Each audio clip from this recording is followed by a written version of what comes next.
Listen to part of a university lecture on American social history. Before we examine the modern American entertainment industry, Broadway shows, Hollywood movies, rock concerts, television, and all that, let's take a short look at the beginnings of organized entertainment in America. Almost since the very beginning of the country, Americans had been able to enjoy itinerant performances of one kind or another, shows that traveled around to find their audiences in towns and villages across the continent. Traveling medicine shows offering jugglers and music along with their snake oil and miracle tonics were popular. Then there were Buffalo Bill Cody's Wild West shows with trick riders and dramatic reenactments which toured the country, as did several circuses like Barnum and Bailey's.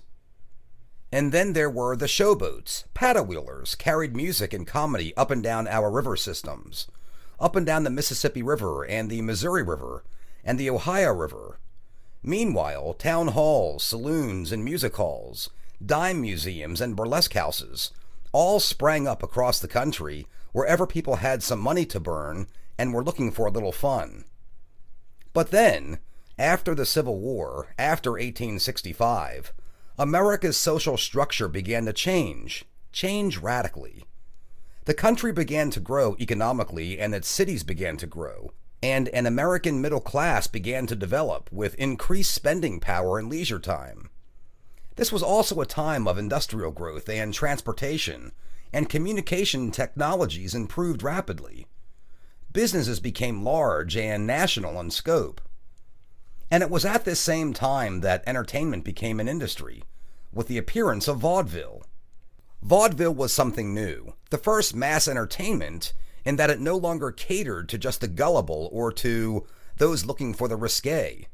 From its inception, it was geared toward middle-class men and women and families, and it very quickly spread nationwide. Its performance halls were alcohol-free, and its hall managers demanded decorum, no spitting on the floor or jeering the acts, and its performers were denied the use of bawdy material. Vaudeville was the first family entertainment. Theater historians usually date vaudeville's beginning at October 24th, 1881, when a former circus ringmaster, Tony Pastor, first offered polite variety programs in his New York City theaters. Pastor hoped to draw his audience from the uptown shopping traffic, from the salaried workers and their wives and children. He barred alcohol sales and risque material from his theaters, and he offered luxurious facilities, and he gave out door prizes like hams and coal to his patrons. And his idea proved so successful that other theater managers soon followed suit. Incredibly, by the 1890s, vaudeville has already developed into regional and national chains of theaters with sophisticated booking and contract systems. At its height, vaudeville performed before a broad range of theater sizes and economic classes, the so-called small time and medium time and big time, and it was the big time that all of its entertainers hoped to rise to. The big time, with its palatial urban theaters and its salaries of several $1,000s a week.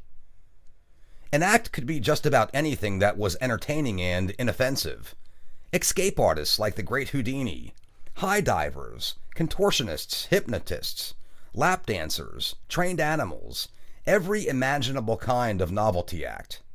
And of course, there were the headliners, the singers and dancers and comedians whose popularity drew the customers.